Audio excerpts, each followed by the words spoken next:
ہم اپنی جو پریزنس ہے وہ قائم رکھیں گے وہاں پہ ڈسپائٹ دی withdrawal،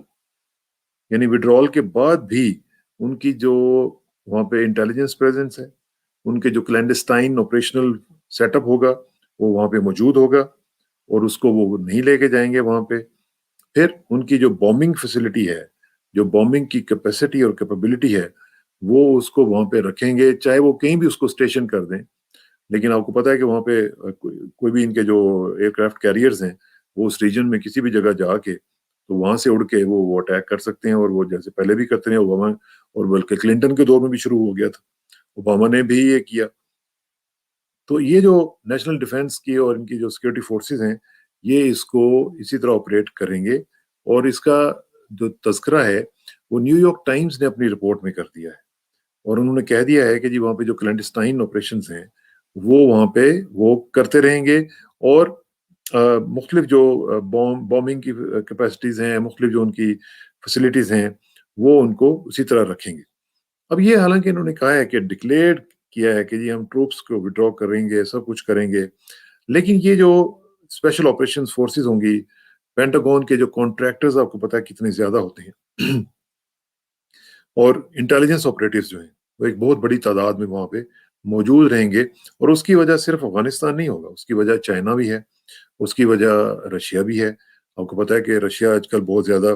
انگریس کر رہا ہے اس پورے ریجن میں، اور پھر انڈیا کے ساتھ بھی اس کے تعلقات جو ہیں وہ اس طرح کے نہیں رہے ہیں۔ اب انڈیا کا جو سٹیک ہے وہ اس میں یہ ہے کہ افغانستان میں امن کبھی نہ آئے، کیونکہ افغانستان میں امن کا مطلب ہے کہ انڈیا کے لیے پرابلمز، تو وہ کبھی بھی یہ نہیں چاہے گا کہ افغانستان ایک ایسے پیسفل ایک خطے کے طور پر ابھرے، یا ایک ایسے ملک کے طور پر ابھرے جہاں پہ لڑائی نہ ہو رہی ہو، جنگ نہ ہو رہی ہو، کیونکہ ان کو یہ پتا ہے، ان کا یہ خیال ہے کہ اگر طالبان کو موقع ملے گا تو وہ پھر لوٹ کے انڈیا کی طرف آئیں گے، ظاہر ہے کشمیر کی طرف آئیں گے۔ تو یہاں پہ یہ جو صورتحال بن رہی ہے، اس میں آپ کو یہ بتانا چاہ رہا ہوں کہ یہ جو انہوں نے کہا ہے کہ جی ہمارے جو 3500 کے قریب جو ایکنالجڈ جن کو کرتے ہیں، جو یو ایس ٹروپس وہاں پہ ہیں، وہاں پہ وہ چلے بھی جائیں گے تو افغانستان کے ان اینڈ اراؤنڈ سی آئی اے کی پرسنل کی جو پریزنس ہے، پھر جو مختلف اسکواڈنز ہیں ان کے اٹیک ایئر کرافٹس کے اور ڈرونز کے، وہ وہاں پہ اسٹیشن رکھیں گے، وہاں سے وہ پھر اڑیں گے، اور اسی طرح جو ان کے بامرز ہوں گے وہ بھی کہیں نہ کہیں آس پاس کے کسی علاقے میں وہ اپنے جو فلیٹ ہے وہاں پہ رکھ کے وہ کہیں بھی بومنگ کرنی ہوگی تو وہ یہ آپشن ضرور رکھیں گے اپنے پاس۔ تو اس لیے مجھے تو بالکل یہ روز روشن کی طرح یہاں نظر آ رہا ہے کہ یہاں پہ پیسفل طریقے سے کوئی وڈرول نہیں ہونے جا رہی ہے، اور طالبان کو بیسیکلی اب تیار رہنا پڑے گا کہ 1 مئی کے بعد معاملات جو ہیں وہ خراب ہونے جا رہے ہیں، اور اس میں جو بھی آپ کر لیں اور جس طریقے سے بھی آپ کر لیں، کیونکہ میں آپ کو ایک چیز بتاؤں، یہ جو ان کی بومبنگ فیسلٹیز ہیں، یہ بومبنگ تو آپ کو پتہ کرتے رہتے ہیں، اور بومبنگ افغانستان میں کوئی جگہ انہوں نے چھوڑی نہیں ہے جہاں پہ بومبس ڈراپ نہ کیے ہوں۔ اسی طرح انہوں نے عراق کو تباہ کیا، سیریا کو تباہ کیا۔ اچھا، پہلے یہ ہوتا تھا کہ ایئر پاور سمریز جو تھیں وہ اناؤنس ہوتی تھیں، ان میں ہمیں بتایا جاتا تھا، میڈیا کو بتایا جاتا تھا کہ جی یہ ایئر پاور ہم نے یوز کی ہے، اور وہاں پہ ہم نے اتنے لوگوں کو مارا ہے یا اتنے بامز پھینکے ہیں۔ لیکن مجھے یاد ہے مارچ 2020 کی بات ہے کہ جب ٹرمپ نے یہ ایئر پاور سمریز جو تھیں ان کو روک دیا تھا کہ آپ لوگوں کو مت بتائیں کہ ہم نے کتنی ایئر پاور یوز کیا اور کتنا ہم نے وہ کیا ہے۔ اور جب سے بائیڈن آئے، بائیڈن کے آنے کے بعد بھی وہ جو ایئر پاور سمریز تھیں وہ پبلش نہیں ہو رہی۔ تو اس کا کیا مطلب؟ اس کا مطلب یہ ہے کہ وہ نہیں ہمیں بتانا چاہتے ہیں کہ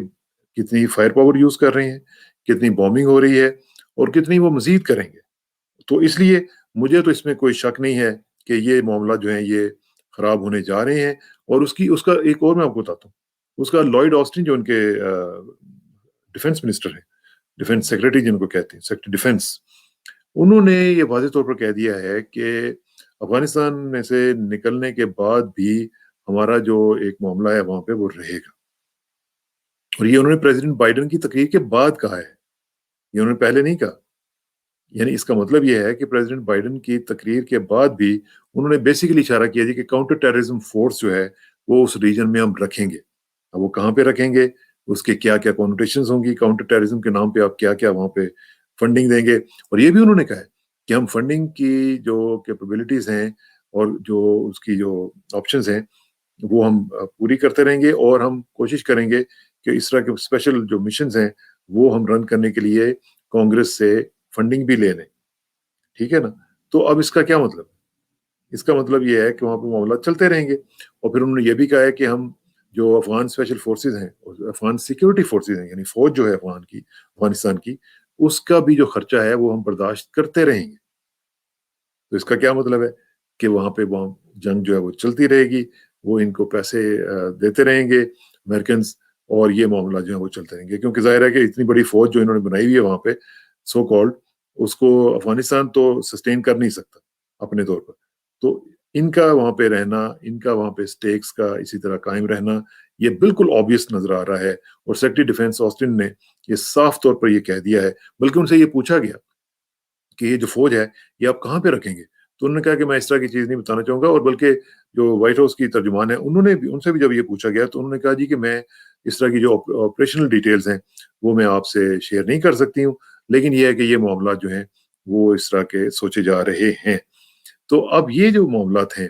یہ میں آپ کو نیو یارک ٹائمز کی رپورٹ بتا چکا ہوں کہ انہوں نے کہا ہے کہ یونائٹڈ اسٹیٹس جو ہے وہ بالکل وہاں سے نہیں نکلے گا، اور کلینڈسٹائن اسپیشل آپریشنز کے ذریعے پینٹاگون کے جو کانٹریکٹرز ہیں اور کووٹ انٹیلیجنس آپریٹیوز جو ہیں ان کے ذریعے وہاں پہ اپنی جو پریزنس ہے وہ رکھے گا اور معاملات کو اس طرح آگے بڑھاتا رہے گا. تو اس کا مطلب صاف ظاہر ہے کہ معاملات جو ہیں وہ خراب ہوں گے. اس کا مطلب صاف ہے کہ افغانستان پیسفل ہونے نہیں جا رہا ہے، اور پاکستان کے لیے بھی چیلنجز بڑھتے رہیں گے، کیونکہ وہاں پہ جو سپوائلرز ہیں ان کا رول ختم ہونے کو نہیں جا رہا فی الحال. کیونکہ مجھے کچھ نہیں نظر آ رہا اس طرح کی کوئی چیز کہ جس میں سے انڈیا کو اس میں سے آپ مائنس کر دیں، یا امریکہ ادھر سے نکل جائے اور وہ ایک فری ہینڈ دے دیں چائنا کو، رشیا کو اور پاکستان کو کہ جہاں اس خطے میں آپ جو چاہیں کرتے پھریں اور جو چاہیں آپ پروجیکٹس لگائیں اور سی پیک اور BRI اس کو آپ بڑھائیں. تو میرا نہیں خیال کہ اس طرح کی کوئی چیز جو ہے وہ ہمیں سوچنی چاہیے، کیونکہ وہاں پہ معاملات جو ہیں وہ بھی کافی حد تک خراب مزید ہوں گے. تو ان کے اوپر ہم نظر رکھیں گے اور آپ کو انشاءاللہ اپڈیٹ کرتے رہیں گے. بہت بہت شکریہ. Thank you very much. السلام علیکم.